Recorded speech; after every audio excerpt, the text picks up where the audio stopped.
Action. Cool.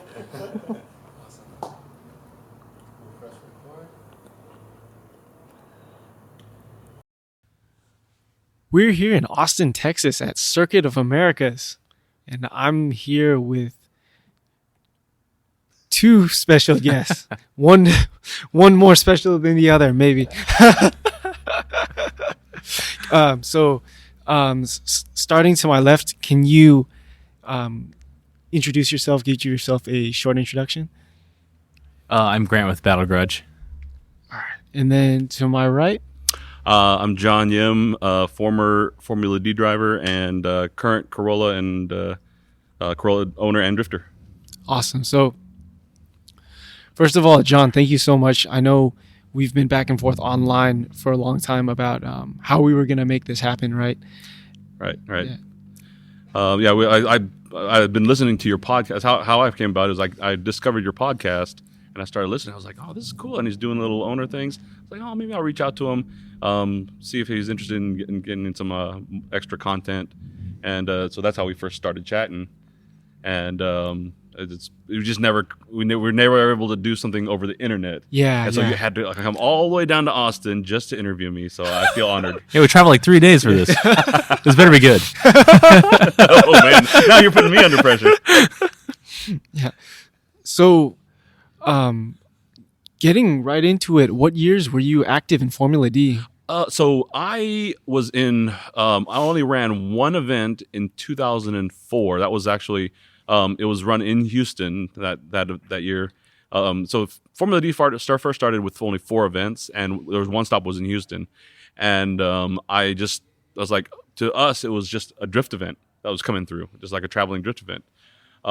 Before that, there was something called a Falcon Drift Show Off. That it was the same thing. They'd have a couple of drivers come through with and then do demos and have a little small competition. And that's how I got started. And so I drove in 2004 on a single event. And then that's when I decided, I'm going to do the whole season and travel around because, everybody wants to be a race car driver, right? So I was so I prepped the car and ran most of the Formula 2005 season. I missed the first event, but made all the rest.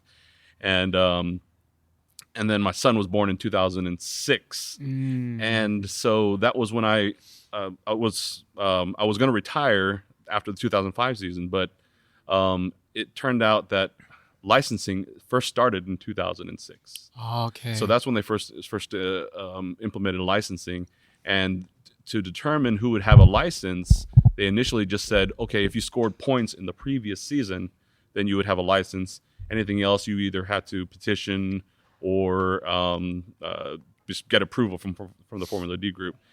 I had a license, but I wasn't going to drive. And it turned out in Juku Racing out of Florida, one of their drivers didn't obtain a license, and the petition didn't go through. So they needed a driver. And so it turns out they reached out to me to asking, hey, are you interested in doing another season? Of course, I had to cross check with my wife. And I promised her, you know what? It won't cost us anything this year because they would fly me out. I would drive, cool, and just fly back. So that's why she agreed to it.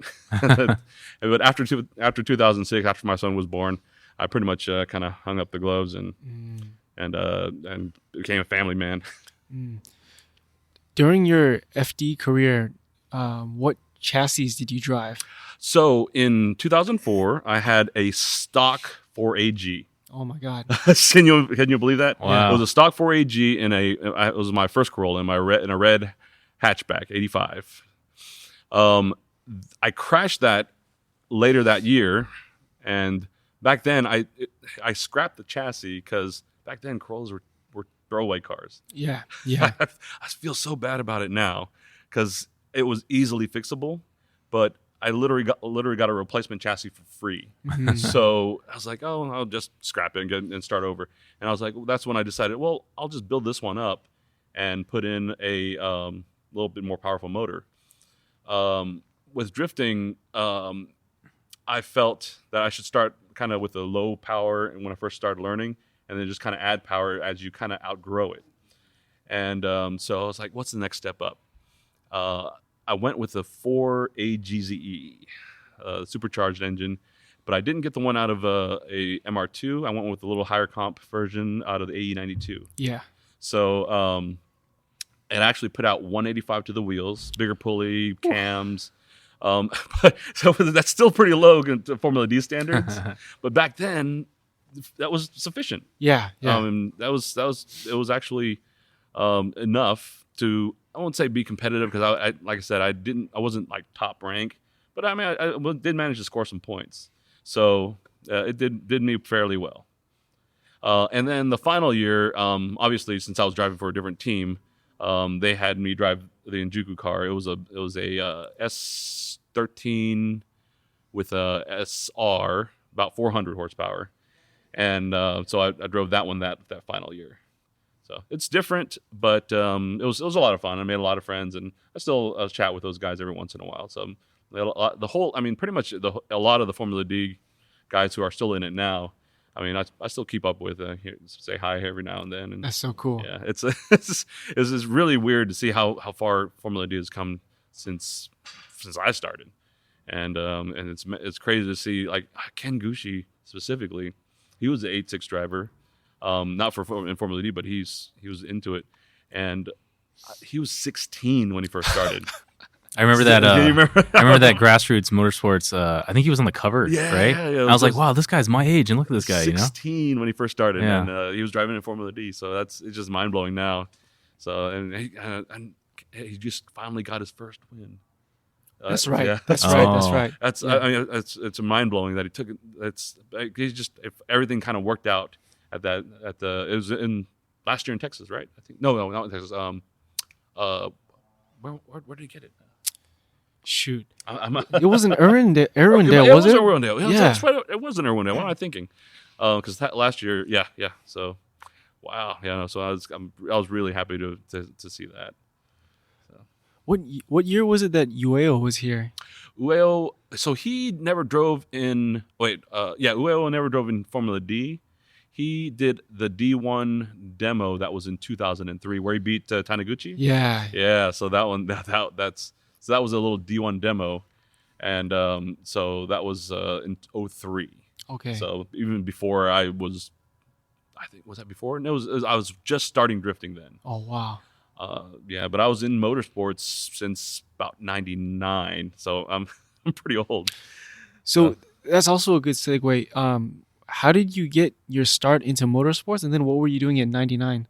So I don't know if okay. So I actually should say I actually started a little bit earlier then, because I don't know if you count street racing as motorsports, because everybody's got to start somewhere, right? Of course. Yeah. So I was street racing my '89 Nissan Maxima with nitrous. Oh wow. On the I street. was just waiting for him to say that. I was gonna say with nitrous. How he said it. Yeah. So I started drag racing, and then I was like, I'll try something else. I actually got a career job, basically a corporate job, and so I was making some decent money. I was like, I'm gonna get my dream car, my 300ZX twin turbo, because I grew up. I was like, I always wanted one of those cars. So I got one, and I started autocrossing fairly seriously, going to pretty much all the events, and then doing road racing stuff.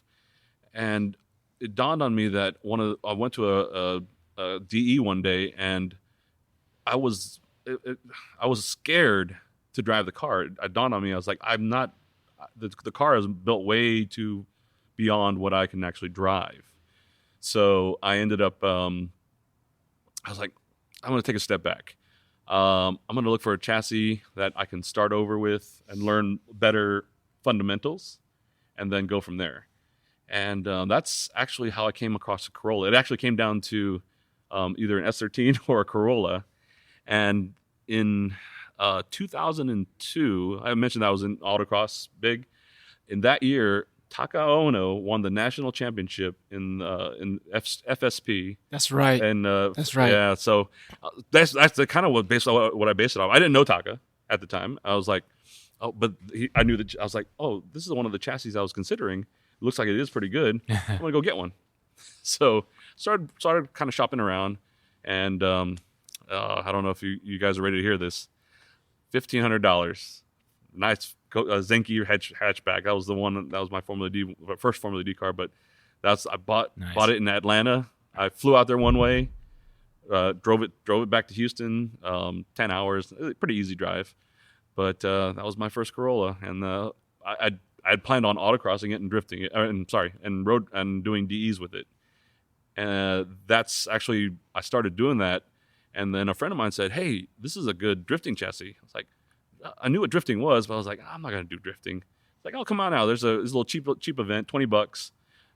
It's basically priced as an autocross event was. Like, oh, I got some burners. I'll just slide them around, and that's all it took. So everything just kind of started from there. It's like, then Drift Show Off came through.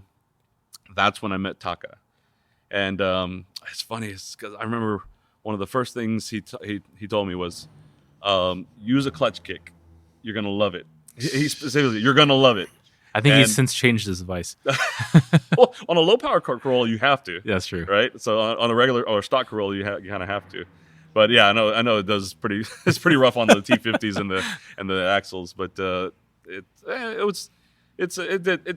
that's how I learned to clutch kick basically, and just kind of grew from there, and our friendship, and I'm actually looking forward to seeing him again. He's supposed to come out to No Coast Drift Party in New Mexico this year, and I went there last year, and it's a fun event. So I'm looking forward to seeing him again because it's been a long time since I last saw him. He's very tan now. No, he's always been dark. Dark and sorry, Taka, if you're listening to this, but you've always been dark and a little. I won't go there. When's the last time you saw him?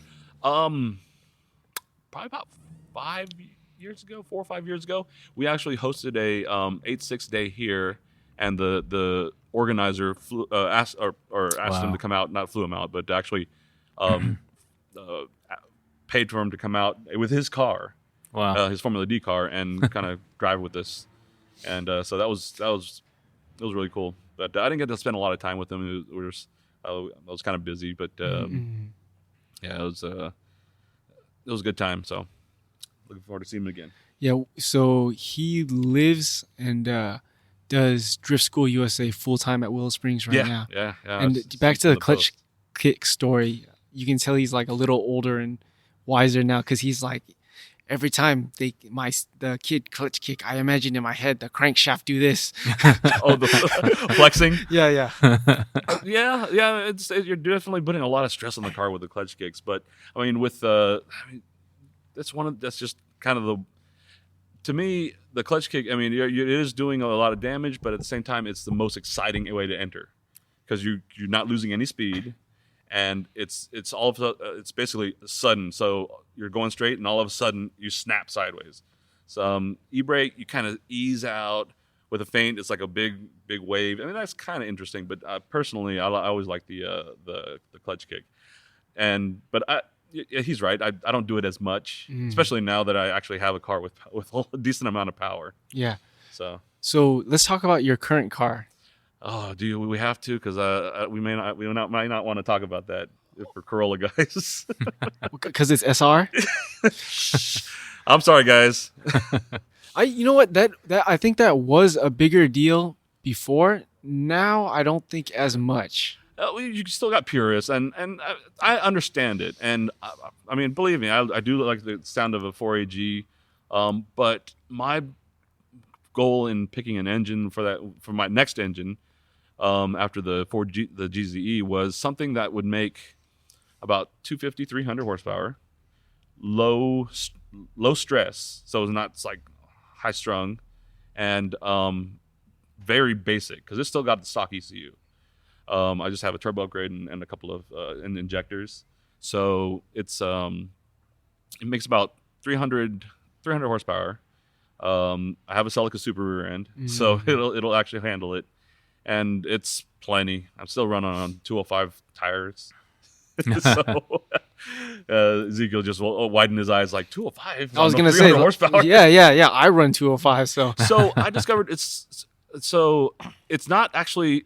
So putting the tire, you don't need a wide tire to put the power down. It's more to keep traction while sliding.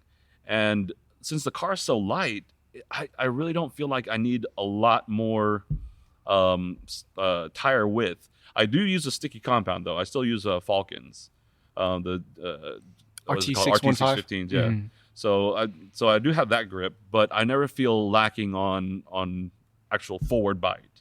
I keep up with a lot of the high power cars making 400 or 500 horsepower in our series.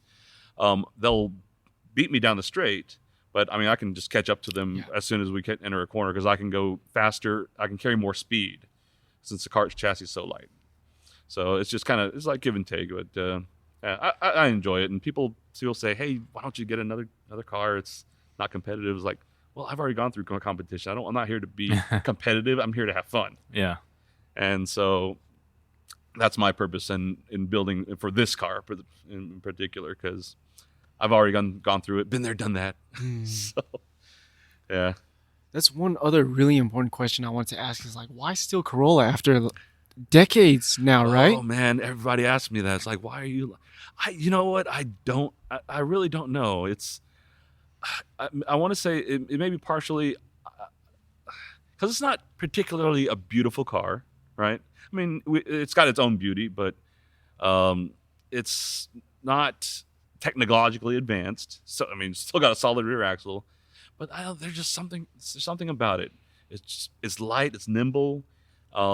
Even with a different power plant, it's fun to drive. A little scary with with that much power sometimes. But I just enjoy the chassis overall, and so I just stick with it. I mean, I like it.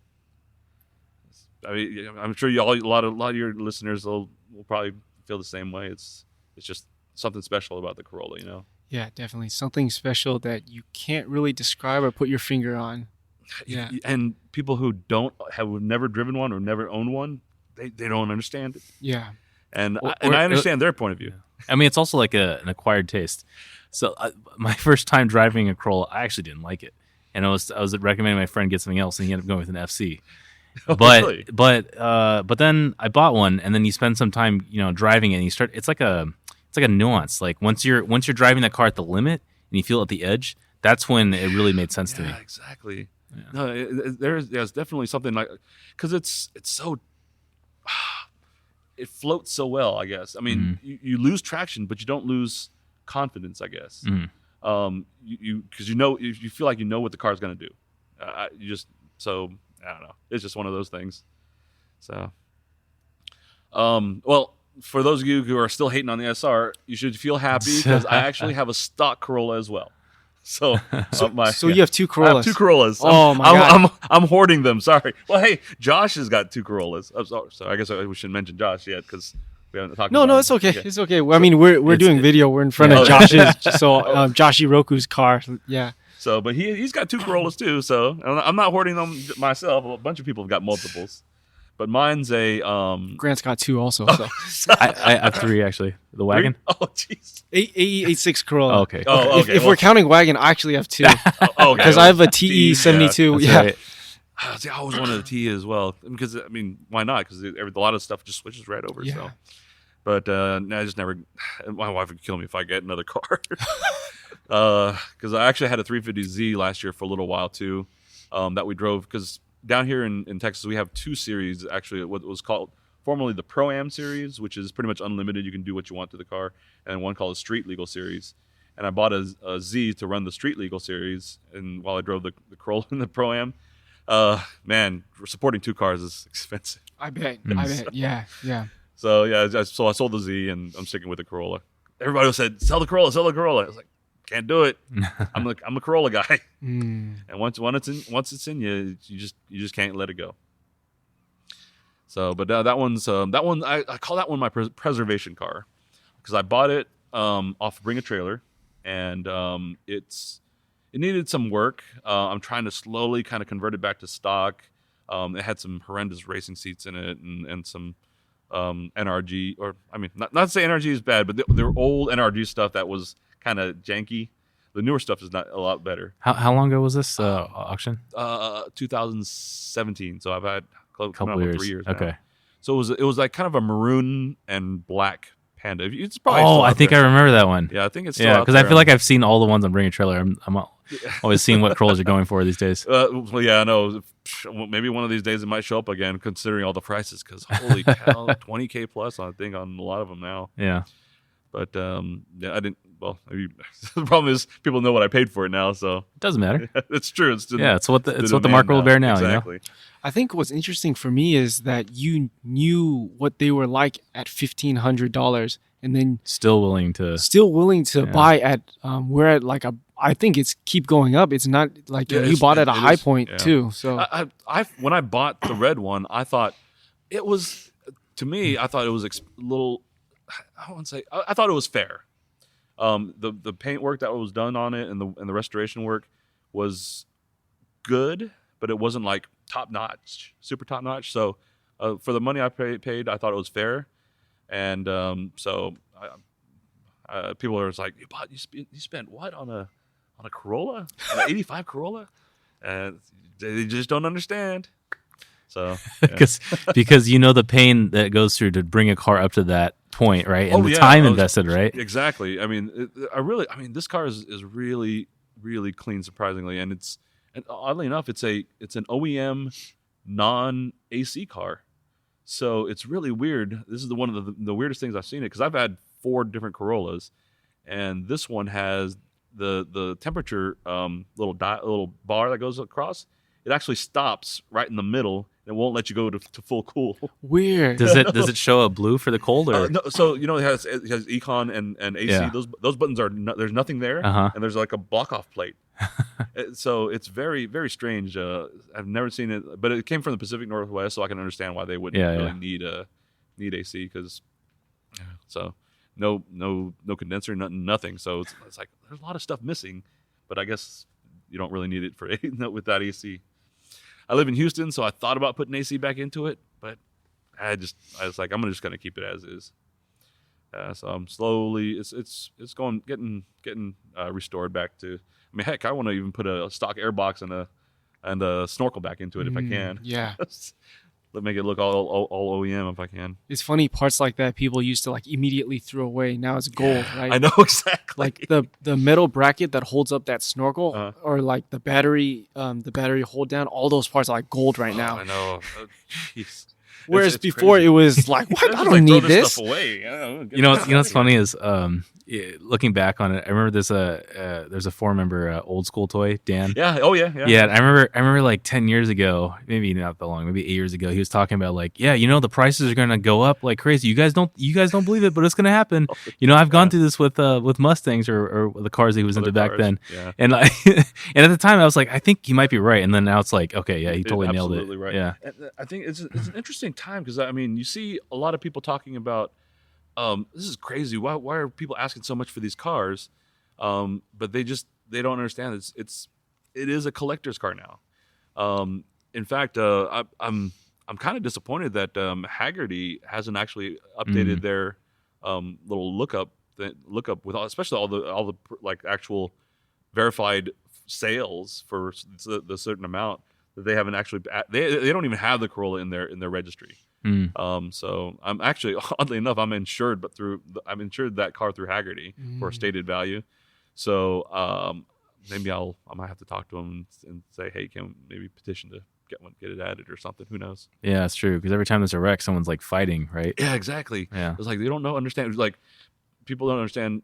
If you go to the insurance company and say, hey, try and find me a replacement and buy it, and I'll take it. But they're gonna have that sticker shock. So yeah, there's definitely a markup, especially for full interior, full restored or original condition Corollas. I think those will probably bring the most for value wise. I don't know. It's just it's an interesting time for Corollas, I think. Yeah, they're the ones that you can get for a reasonable price. Again, reasonable subjective. They're still out there, but I feel like California's dried up right now. You do see him. A guy I know went to actually lives in Houston, but he went to school in Boston, and he found one out there. Oddly enough, it was an automatic. Automatic GTS. The automatic GTS. Nice. We never got automatic GTS. It apparently was an option in Japan. Yeah, Like that's not right. very common, but we never got one. So he actually inquired about the story, and it turns out that the previous owner basically, it was the original owner, and was getting old and couldn't drive manual anymore. So they got an automatic out of SR5 and stuck it in there. Wow, interesting. So, yeah. I know, it's like, that's so cool, but automatic. So once he bought it, he swapped it back. So it's restored back to the way it was supposed to be.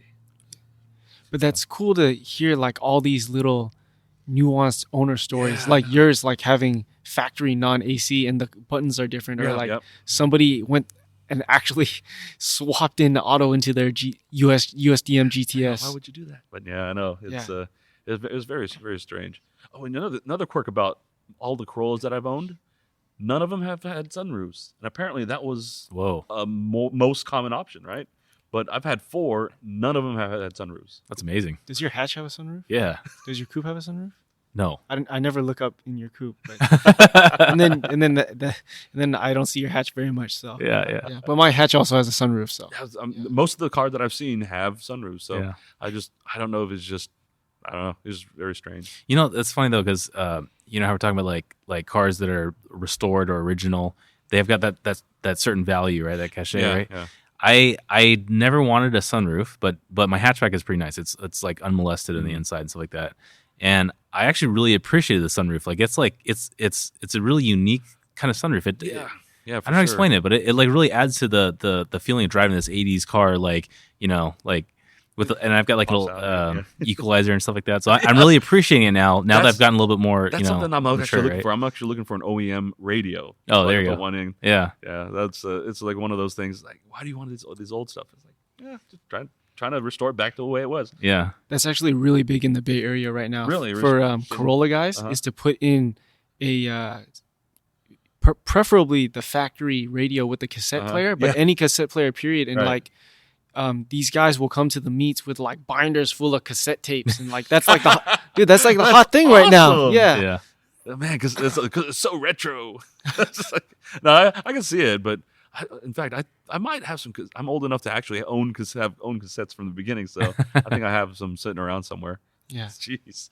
All this old tech coming back. We have a customer who has a imported one, and he kept the mini disc player. Yeah, in I was thinking that too. Mini disc. Holy cow! That's was it a Japan car? Yeah. Oh, okay. Their mini disc was huge in Japan. I don't know what it was, but yeah, I noticed that a lot of my friends who have JDM cars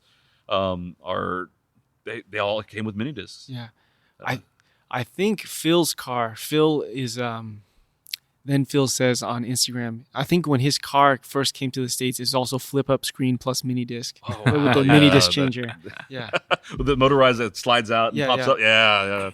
I had one of those back in my Z32, and oh my gosh, I think about it now. It's so 80s graphics on the screen, even though it was a 90s tech. The graphics was just so blocky, and it was terrible, but it was cool because it was a motorized screen. So it's very, very strange to see the different what becomes popular, I guess.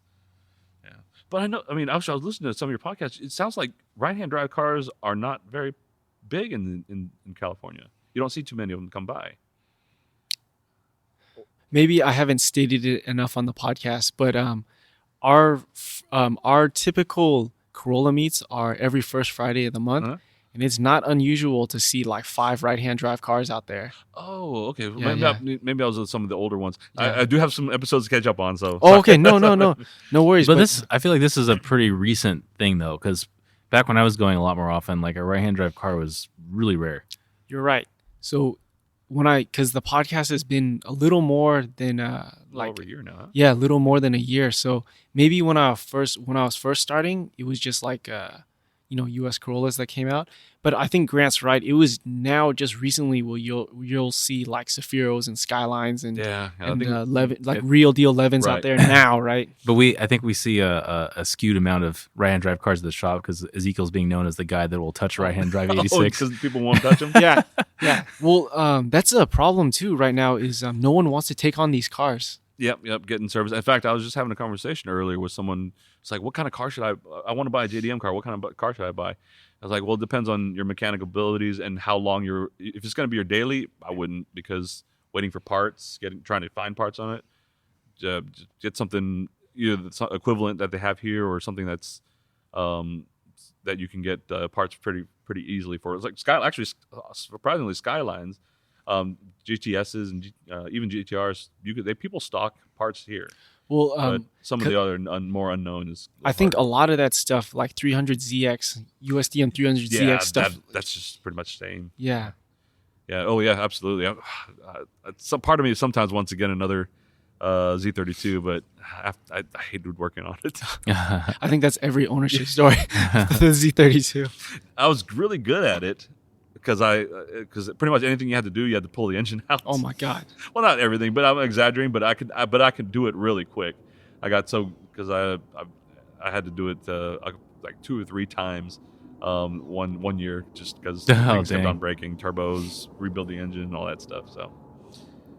But actually, I did want to ask you about something. Yes. So as far as I know you're like the transmission guy, right? So as far as strengthening a T50, who makes? Is there anything here in the U.S. that makes, or do you have that makes an upgrade kit for it, or is it something that's pretty much all Japan stuff? I think it's all the TRD gear sets. Stuff. Yeah. See, it's just so expensive though. Yeah. I think Cusco has a set as well, right? Yeah, but what's it called? Yeah, I don't know how these guys in overseas are getting them, but like Cusco is probably the rarest T50 gear set for us to get, and then there's like multiple TRD ones you can get, right? So, but regardless, stateside, all of them are expensive. Yeah. All of them are like worth, what other transmission you could buy, plus a clutch, Exactly. plus a kit, plus a drive shaft. Because it was a friend of mine just blew out his third gear. Yeah. And so he was asking me, I was like, oh, shit, I don't know. I'll have to do some research. And all I can find was just pretty much TRD stuff or pretty much, just TRD. Yeah. And so I was like, oh my gosh, it's so expensive.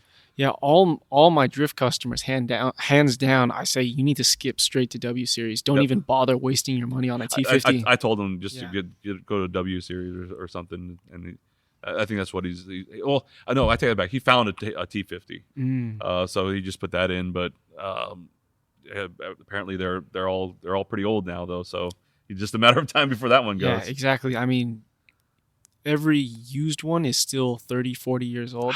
And then none of them have been maintained. Like all of them needed a rebuild like 10, 20 years ago. Sure. So the clock's only running for all of them, right? Yep.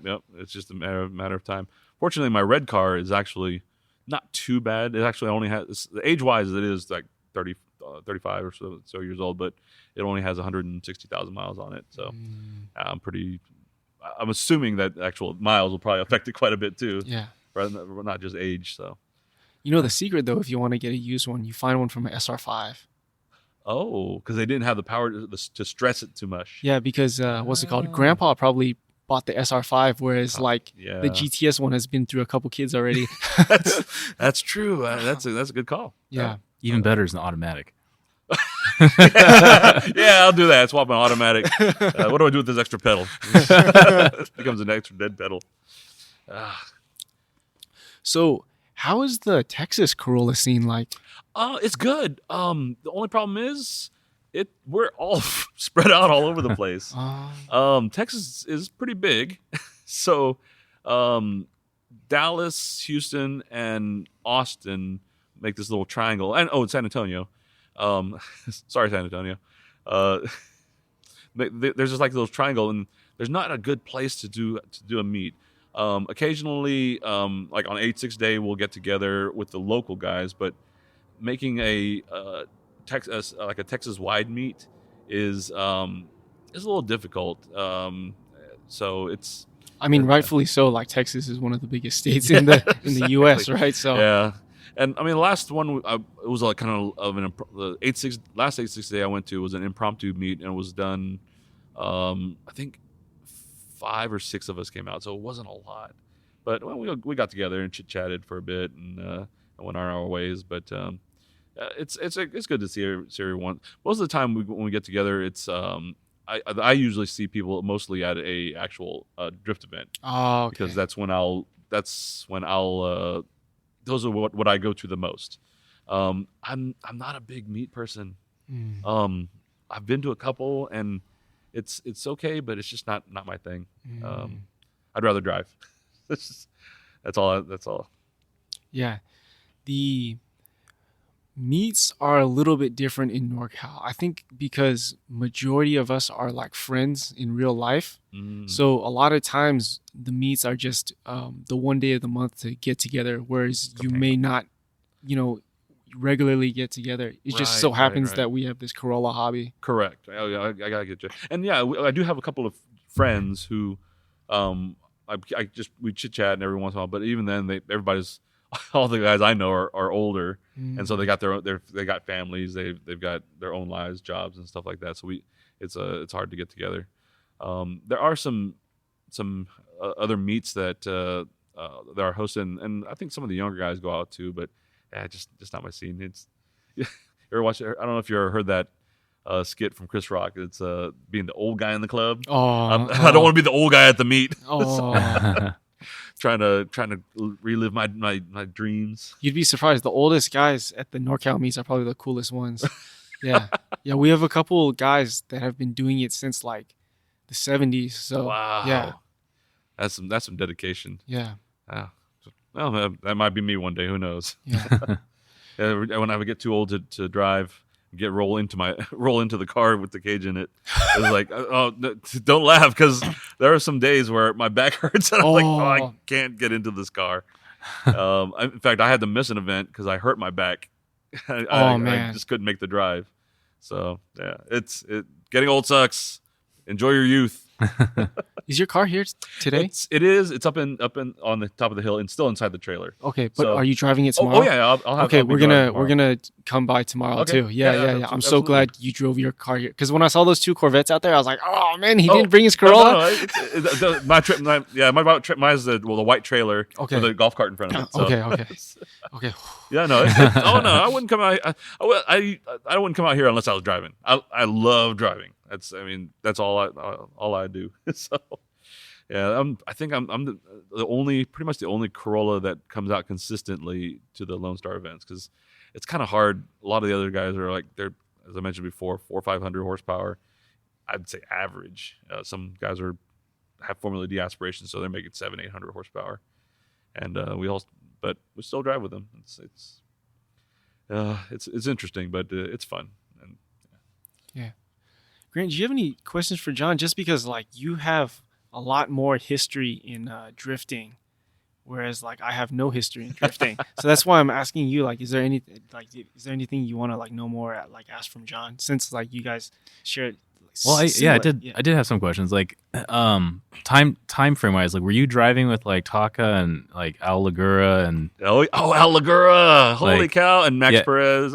Yeah. So, yes. So, in fact, actually, I met all those guys. Gabe from T3. Mm-hmm. He actually, I just chatted with him earlier this week because I had to get some parts. But Gabe from Techno Toy Tuning. Holy cow! Yeah, I've known those guys pretty much since I started getting into Corollas, and I met them when I went to Sonoma for that Sonoma event, Formula D event. Oh, Sonoma was kind of special for me. Yeah. That event was so back then Formula D was organized a little bit differently as far as qualifying goes. You had the top 16 drivers in points were what's called seeded, and it's kind of like the old school D1 format. So basically, they didn't have to qualify; they were already in the top 16 battle, and then the next 16 had to qualify for what's it called the main day spot. So you had, I think, up to 80 drivers vying for 16 spots. Wow. And So Houston was the first event where I actually made top 16, or sorry, made it into the main day.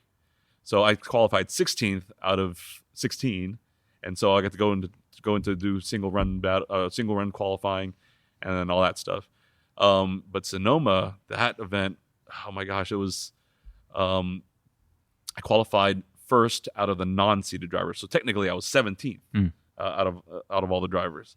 And I remember the pressure was like I started hearing names going by. I was like, oh man, I didn't make it. And as soon as I found number one, oh my gosh, that was the thrill on that was so because you're at this low, and then all of a sudden you hear your name and you're like, yes, you're screaming all over the place. And I think there's some pictures of me like with my fists all pumped in the air somewhere on some of the older magazines. And this was the layout where you're bombing down the hill and then just got to kick it in, right? Video. I'll show you later, but yeah, I got the some link. video of my qualifying runs. Oh wow! And so you hear Jared in the background. It's like, oh, he's coming down. You know how he talks when he's doing announcing. So that was I really like Sonoma, and it's good to hear. Actually, they're starting to do more events there now, apparently. So yeah, that's gonna be pretty cool. So, but yeah, so I know Al, I know Gabe, I knew Wes Hamachi. I don't know if he's still in. I don't think he's still in. So were they all driving at the same time? Yeah, we were all doing basically because back then you didn't need a license. Uh-huh. Remember, you didn't need a license. Formula D was just a drift event. Uh-huh. If you showed up with and passed tech, you're in Formula D. It's very mind-boggling now because it's so closed. But back then, you just had to pay an entry fee, and it was just a traveling drift event. Mm-hmm. And so you get local drivers who just show up for whatever one event, and that was it. But now it's pretty much you have to be dedicated to it pretty much for the whole season to run it. So it was very, very different time. So yeah, it's come a long way. Man, reminiscing like this is kind of it brings a smile to my face. That's I don't know great. why. That's great. Yeah. So, I guess a little touchy subject. What do you think about Formula D in modern day right now? So people, I don't know. Okay. So. Yeah. In the meantime, like from a spectator standpoint, throughout all of automotive motorsports right now, I think people really miss when the cars on track actually looked really close to the cars you could buy from the showroom. Oh, you're okay. As far as the tech, like all the tech that goes into it, Yeah. there's a place for it, and I think Formula D is definitely the place for it. If people want to see the cars that they that looks like the cars that are in their driveway, go to the local events, because the local events. So Formula D has all the support they need. I mean, people are still going to come out no matter what. The local events is what needs the most attention. They need spectators to come out and support the drivers so that they can become basically the next generation of drivers. I know so a lot of them in Formula D have been there for a long time now, but they're still like up and coming new drivers. Oddly enough, like Chelsea Denofa, he actually came to one of our qualifiers for just to get licensing events to go into Formula D. He was driving a Miata at the time, and but he came out to basically try for his license, and he's just pretty much he's built his way up from there, and so he's come from pretty much total grassroots. And technically, a lot of the top drivers have come from grassroots. JR, Chris, all those guys started with their own personal cars, going to Formula D. So it's the natural progression is it becomes kind of like a horsepower war. But at this point, the horsepower doesn't really help you because you can't get since they limit the size of the tire, you can't really get the power to the ground. So at this point, and all the extra horsepower is doing is just for wow factor and smoke, and so they're not actually able to use it and put it to the ground in drift. So it's you really need to but there's a place for it. I mean, people want to see some crazy stuff, and a lot of the technology that's out that some of the drivers are utilizing. I mean, like WiseFab and quick change rear ends. That was unheard of back when I drove. It's like, it's just really amazing how fast things have come as far as like how much the technology has grown, and what they've what people are doing to cars now. No, I agree. So I would say I'm not a big drift fan, but I totally appreciate the technology. So like, I read a lot of like Mike Kojima's articles from Moto IQ, and he talks about his beginnings in FD, where like in the beginning the cars they set up, like it was like, take a guess. You really don't know. Yeah. Yeah, you actually have no idea, because everybody was it was like, do this, try it out. If it works, great. If it feels good for you. If not, then come in and we'll change something and go out there and do something else. Now everything's like measured. They make it measured like track temperature, tire temperature. All data logging is all done in the car, and they look at the logs after every single run. And it's like really turning into its own form of motorsport, you know, like it really figuring is. how much squat and Right. anti-squat Yep. and all that. Trying to get basically utilize all the power that they are actually generating. So, it's crazy how much they're actually.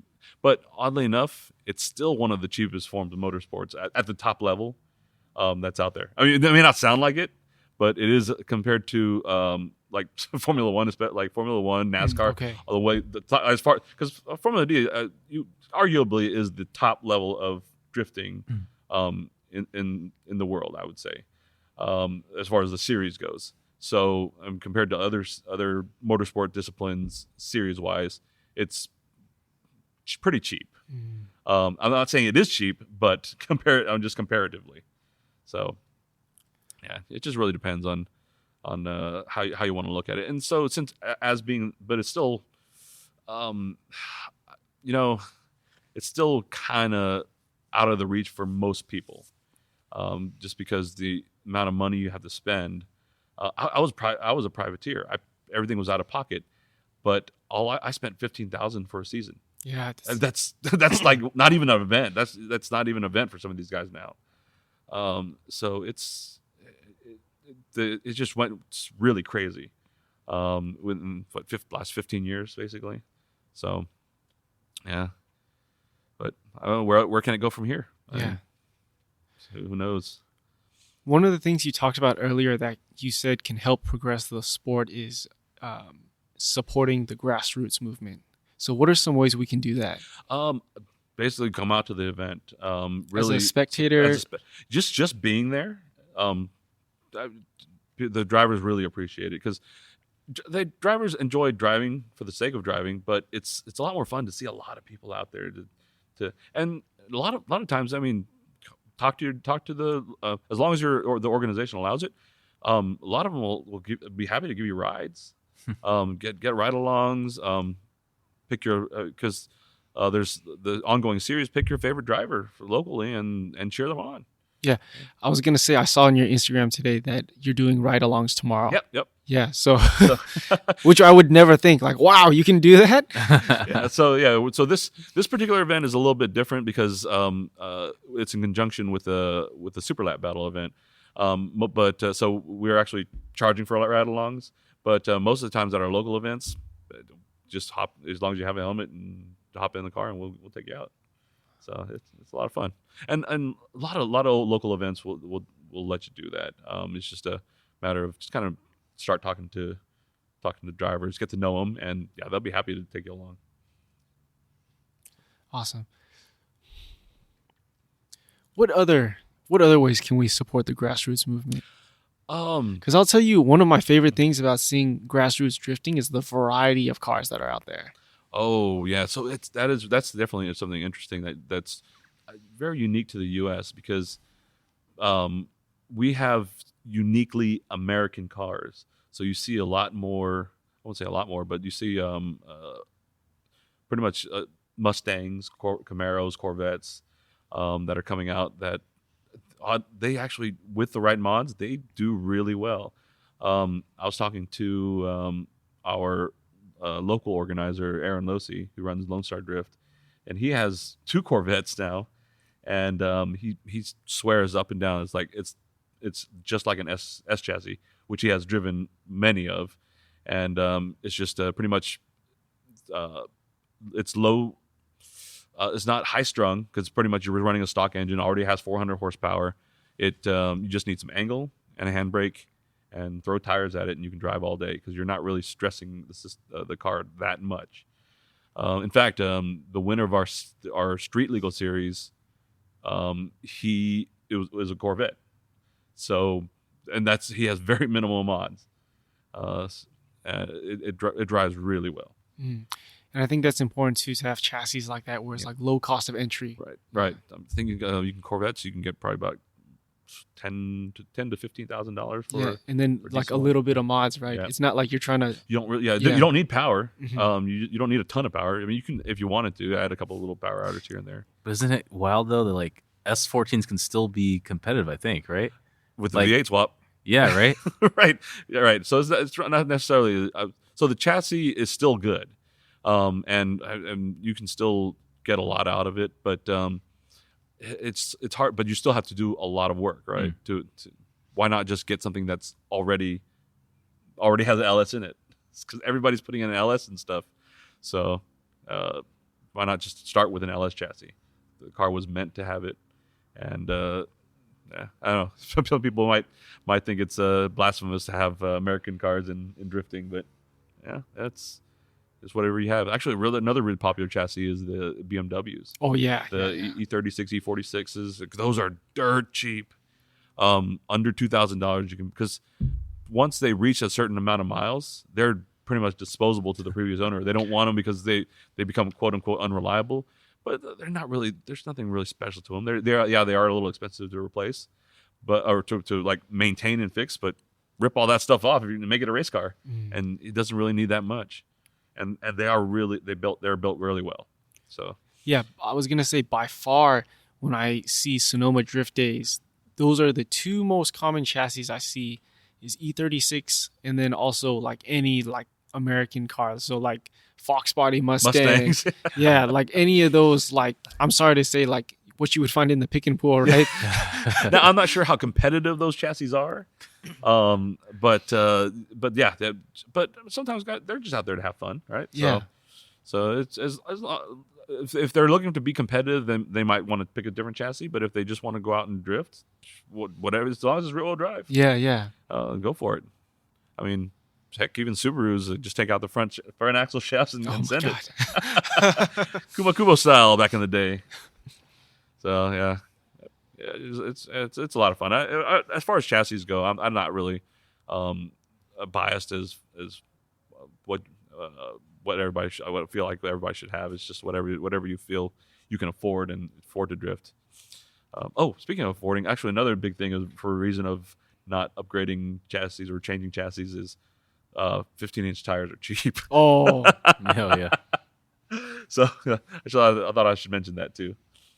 So in the context of grassroots drifting, where do you see the AE86 chassis right now? Oh, it's for grassroots. That's pretty much if you can get your hands on one. It's a fun car. It provides you.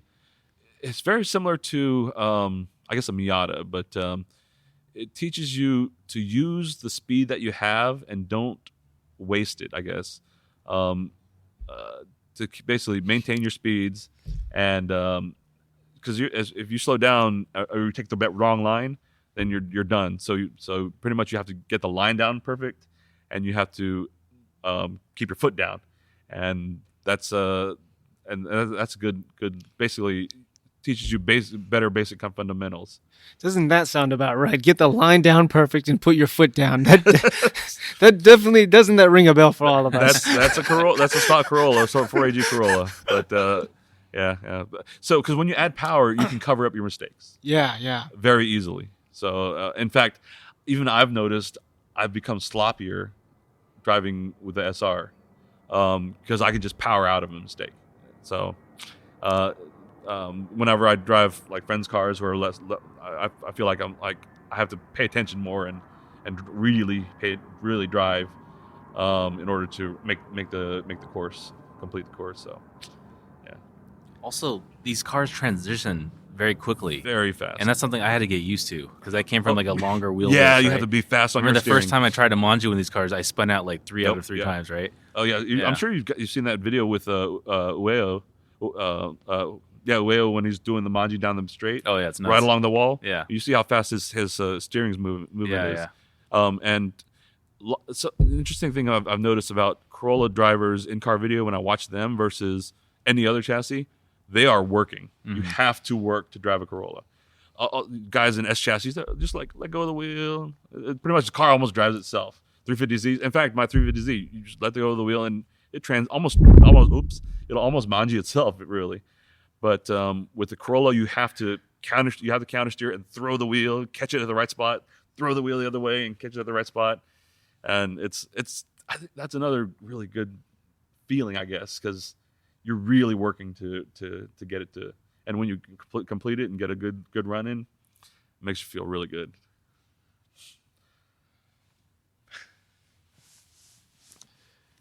Let's see. Yeah, we're almost at our 1 hour mark, so we'll let's see. Yeah, we're almost at our 1 hour mark, and I know you got to work tomorrow. Oh, but but yeah, we'll wrap this up. So so one common question that I ask people who have been in the Corolla scene for a long time and still are in the Corolla scene, where do you see the future of the AE86 chassis right now?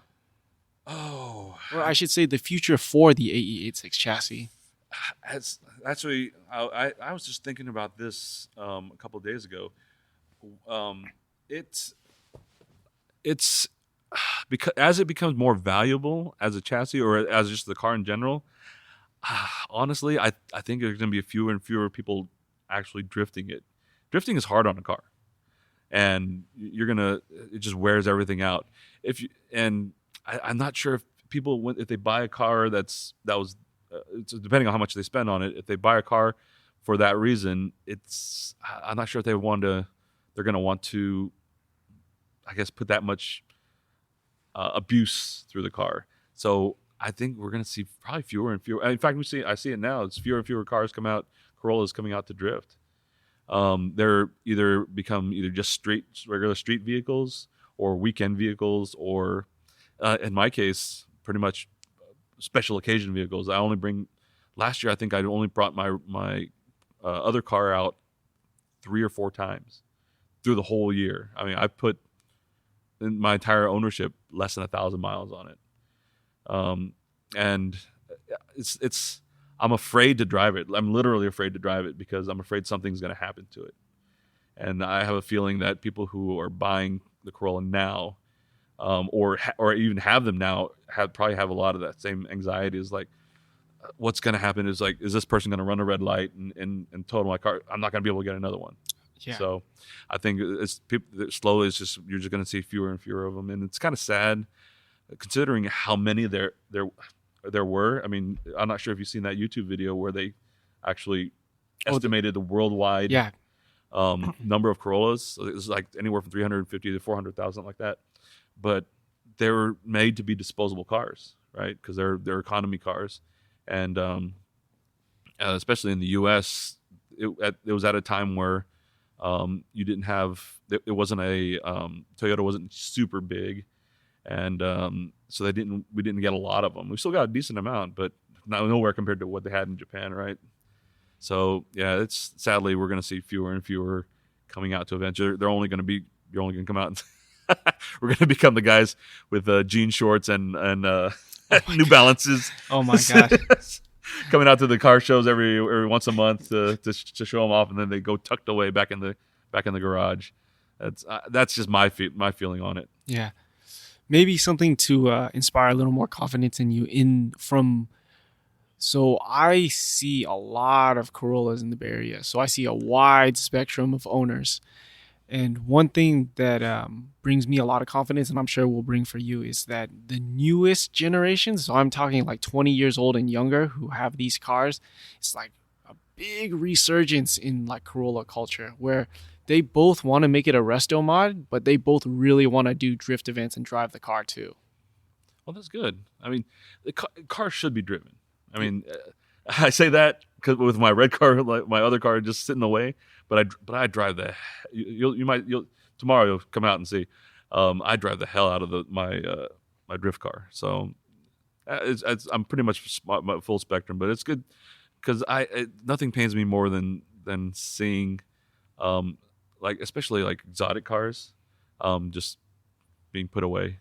Yeah, I completely agree because these 5-figure Corollas that are getting sold, like 20,000 or more, all of them are getting locked up away, not getting driven. So I really appreciate the newest generation of owners that are really gung-ho about like, I want to build this to be a pristine, well-built car, and I really want to drive this thing too.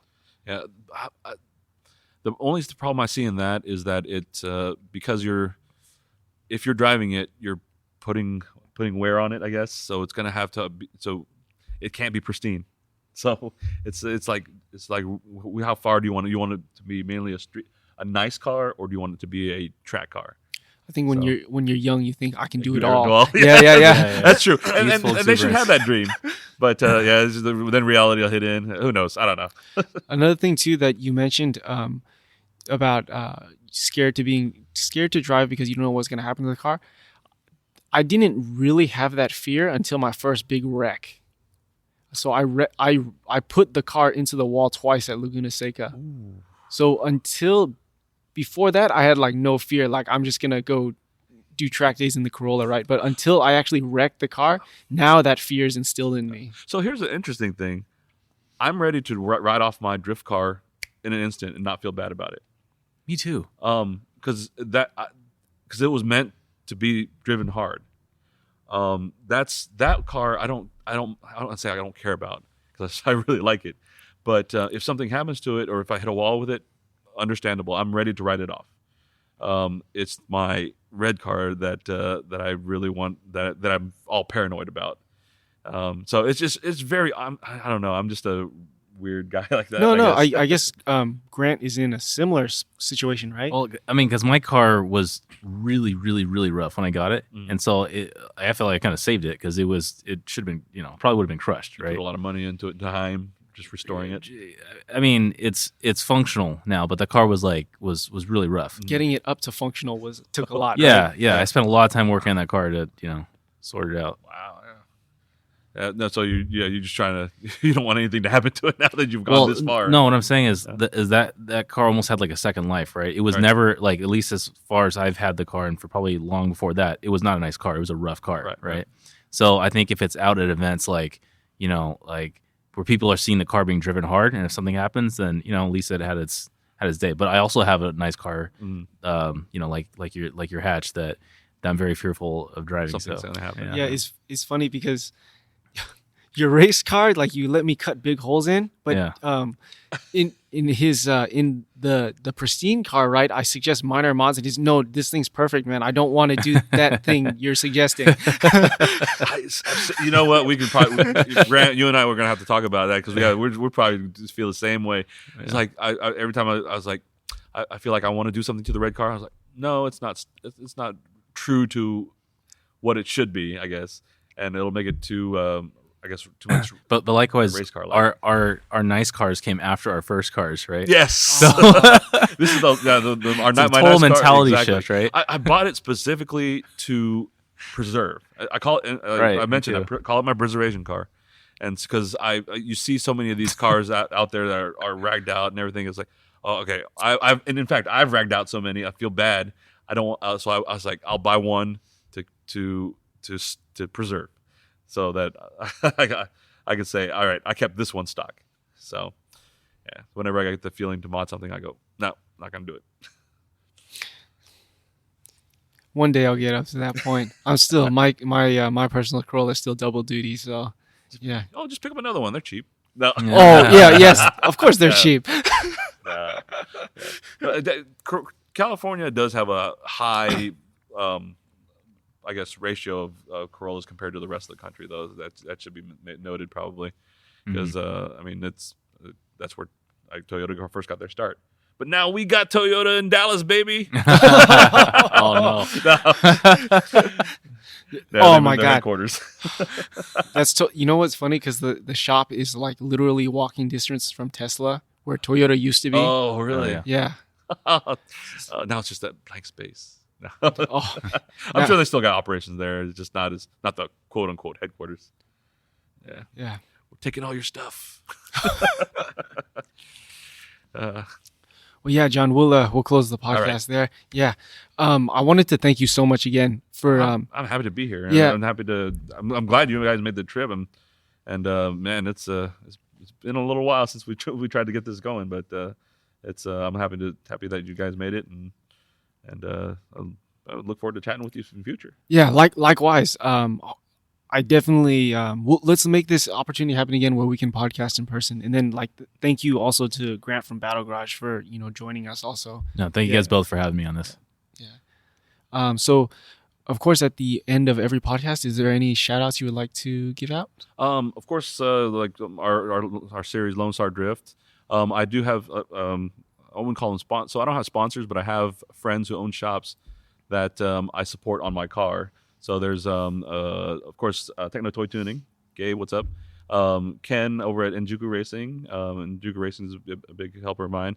Underground Graphics over in Houston, who does all my vinyl. Texas Tires and Parts, who do my tire support and stuff like that. They're going to be out here as well. Nice. Who else is there? Oh, NST, Nonstop Tuning. Mike is a good friend of mine. He actually moved out to SoCal. And he does parts for little miscellaneous knick-knack parts for like shift knobs and stuff like that for Corollas, and actually just all kinds of cars. Who am I missing? Actually, I do want to shout out to Feel Suspension, because they helped me out with recently with a issue I was having with my coilovers, and so thanks guys. Awesome. Well, yeah, thank you so much again. Thank you. All right, thanks.